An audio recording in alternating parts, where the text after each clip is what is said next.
ইরানের বিমান হামলার জবাবে পাকিস্তান বলেছে টেবিলে আছে বিকল্প সমাধান।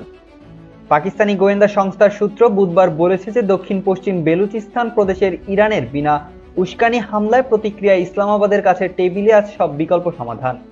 ইসলামাবাদ মঙ্গলবার গভীর রাতে বলেছে যে ইরান তার আকাশসীমা লঙ্ঘন করেছে এবং একটি বিমান হামলা চালিয়েছে। এতে 2 শিশু নিহত এবং 3 জন আহত হয়েছে। প্রতিক্রিয়ায় পাকিস্তান ইরান থেকে তার রাষ্ট্রদূতকে প্রত্যাহার করে এবং তেহরানের সাথে সমস্ত উচ্চ স্তরের কূটনৈতিক বিনিময় স্থগিত করে। পাকিস্তানে ইরানের রাষ্ট্রদূত, যিনি বর্তমানে ইরান সফর করছেন, তাকেও ফিরে না যেতে বলা হয়েছে।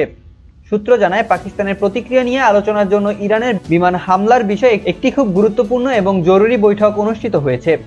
ইরানের রাষ্ট্রীয় গণমাধ্যম দাবি করেছে যে তাদের বিপ্লবী গার্ডরা বেলুচিস্তান সীমান্তের শহর পাঞ্জকুন্ডের জাইশ আল আদল জঙ্গি গোষ্ঠীর ওপর হামলা চালিয়েছে। সংবাদ মাধ্যমটি প্রতিবেদন অবশ্য পরে সরিয়ে ফেলা হয়েছে।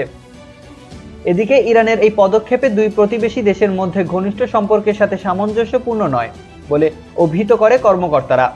এটিকে একটি ইচ্ছাকৃত অকারণে এবং পাকিস্তানের সার্বভৌমত্ব চরম লঙ্ঘন বলে অভিহিত করেছেন।